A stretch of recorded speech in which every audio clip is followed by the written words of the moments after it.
What's up, GTS? It's noname4505 here, and I have a showdown battle, Gen 4 OU versus, I think his name is Elex127, and it's Gen 4 OU, no team preview, so I'm just going to get the game started. And he's leading off with an Aerodactyl. By the way, this is one of those replays where Showdown puts you on the other side, so I'm going to be on the far side. Apologize if that bothers some people. But yeah, I'm going to lead my Azelf. I'm Choice Banded Azelf. So he's going to go for Taunt, expecting me to be some kind of rocker, but I am Choice Banded, so I can just KO him with his Zen Headbutts. And he's going to be able to get up his rocks, but I do have a spinner and Starmie, so it's not like it really matters too much. You know, able to get his Aerodactyl out of there. So he's going to bring in his Rachi now. I know a U-turn won't be able to OHKO me, so I'm going to stay in expecting him to U-turn. And I can just fire off his Zen Headbutt on whatever his switching is, unless it's something like Tar, which he probably would have revealed there instead of Rachi if he had a Tar. But he just goes for the Iron Head and flinches me, but that doesn't really matter because he times 4 resists his Zen Headbutt anyway. So because of that, I didn't know he's locked in an Iron Head. I can just go out to Heatran. I know he's locked in Iron Head because he outsped me, and only Scarf Rachi will outspeed my Azelf. So I know since it's not very favorable for any form of Rachi to stay in versus a Heatran, I can just set up my rocks for free on the switch as he reveals his own Heatran. And I don't know if he's going to be Scarf or not, or if he's like Shuka. I'm Pashotran, so I can't even stay in to try and scout for that and get an Earth Power off. So I'll force it out of there out to my Flygon, figuring that he would just go for the Earth Power. And then I'm just going to go for the U-turn to see what his initial switch in is to Flygon. And it turns out to be Gar, so that's just good information to know. I go out to my Starmie right here, and since he already had the Scarf Rachi, I'm assuming that it wouldn't be Scarf Gar. And I see the Black Sludge, so that confirms that. And here I make a very costly overprediction. By very costly, I just mean that, you know, I figured that he would switch out of there trying to preserve his Gengar, and he would go out to something else. So I just go for the spin and overpredict, but he decides to go for the substitute instead. And yeah, I could have just gone for the Hydro Pump and killed off the Gengar, but instead I just go for the Rapid Spin. He gets off a substitute, and all I really get to do is just break this up, but I don't even spin away the rocks, and the Gengar is still alive to tilt tail. So that was an overprediction that I really shouldn't have made on the part of my Starmie. So yeah, I end up losing my Starmie. I got to my Zapdos, who was special defensive, and he reveals that he has a Gastrodon.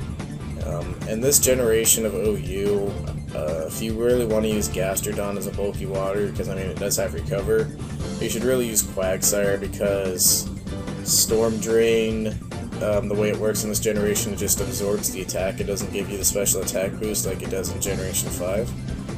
So maybe he just forgot about that, because yeah, Quagsire would do the exact same thing, but it has Water Absorb as a superior ability. But I mean, I know when I play Gen 5 a bunch and I go back to Gen 4, sometimes I have brain farts with moments about that. But anyways, I'm really rambling on here, and yeah, his Heatran just goes kaboom on my Heatran. I was switching out of there anticipating like an HP Ace or something, but he just goes boom. And he brings in the Scarf Rachi, and he's going to try and flinch me out, and he does flinch me out, so that's really annoying. But, you know, it's whatever. It's Rachi. You expect it to flinch.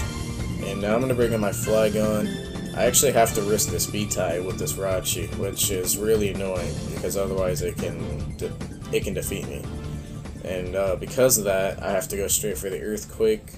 In my opponent's mind, that should be kind of like a red flag that I don't really have a very good way to deal with Scarf Rachi as my last poke, but you know, since it's a ladder game on both sides, you can't be too sure about that. But yeah, because he kind of knows that I'm Choice, because I did bring it in on the Rachi, he can get up a free substitute after seeing me go for the Earthquake. And now it goes to the Shadow Ball. These do a little bit less than 30%. I believe the number is like 28, 29. So that's pretty good for my Zapdos, especially since I'm having to switch it on the rocks. And now this turn I'm anticipating him to go for like the Disable or something, so I just go for the Roost. He actually just goes to the Shadow Wall, maybe trying to get a crit or a special drop or something. It didn't really harm him in that situation. And if he is sub-disable, I would have gone for the disable right there to prevent me from roosting up. But he actually just go for the substitute, so maybe he's like sub-taunt. No, if he was sub-taunt, he would go for that. Or he's just sub-3 attacks. That's my best guess, that he's sub-3 attacks, because he didn't go for the disable there. But since I'm roosted up to a fair amount of health, I'm feeling pretty confident against this guard that I can just stay and go for Thunderbolts. And now he's just going to go for the Shadow Ball, and now I'm just going to go for the T-Bolts and take out the Gar. So that makes the game 5-3 now, or 4-3, my bad. 4 for me, 3 for him. And we both have one unrevealed. My unrevealed is a Shaman. Obviously at this point in the game I don't know what his unrevealed is. So he has Gastrodon on Zapdos. I'm just going to go for the Toxic because I don't carry the HP Grass. I carry Thunderbolt, Heat Wave, Toxic, and Roost. I haven't gone for Heat Wave yet, so yeah. But now I'm just going to go for the Roost to get my health back. He predicts the Roost and just goes for the Earth Power, brings me pretty low, which is not good. Low enough to where I can't switch back into the rocks. So I have to go for the Earth Power again. I'm guessing that he anticipates my switch to... I don't really know. Maybe he was anticipating me to have like a Celebi or some kind of grass type, because, yeah, I don't really know. That's my best guess. I do have a grass type as my final Pokemon. So, my best guess is that he was just anticipating some kind of grass switch-in, or something that can wall the Gastrodon, and he can just get the Scarfrachi in there, but, you know, that doesn't work out, so I just roosted up there, and he shows me that he has Ice Punch, which just made this Scarfrachi, which is already the most threatening thing that I've seen from him.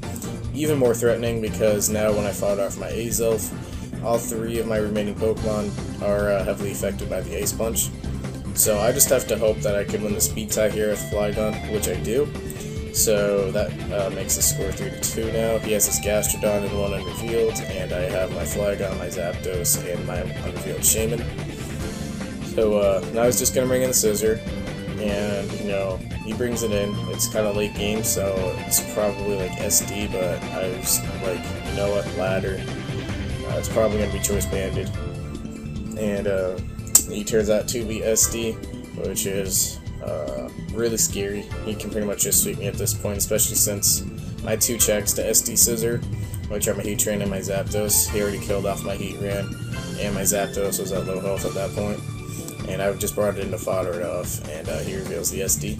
So at this point I just have to pretty much hit a Fire Blast in order to take out that Scissor. But he has his Gastrodon here, and he just goes for the fire, and I'm just going to go for the Fire Blast. That was pretty obvious, but I had a threat in front of me, didn't want to mess around with that. And it's 2-2 now. The good news is that I do have a Shaman to switch in onto the Gastrodon, so I'm just going to bring in my Shaman. And he has his Gastrodon here, and he's going to Ice Beam me. That does a fair amount of damage, so he has some special attack investment. Excuse me. But he gets the Freeze, and I'm just like, great. He gets a Freeze. I was actually kind of mad at that point in the game, because I was just like, well, joy. He's going to go for the Seed, or I'm going to go for the Seed Flare rather. I do luckily thaw out turn 1, and that's going to KO the Gastrodon. So if I had HP Fire here, I would have just gone for that and won the game, but I do have HP Ice. So I'm just going to stay and go for the Earth Power. I know that the Bullet Punch actually can 2-hit KO my Flygon from where it's at, so yeah. What was I going to say? Yeah.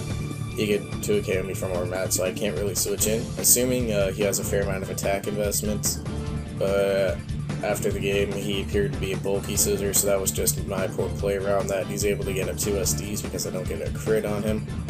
And all I have to do is just bring in my Flygon. According to him, like he said after the game, or just when I figured out that he was bulky Scissor, that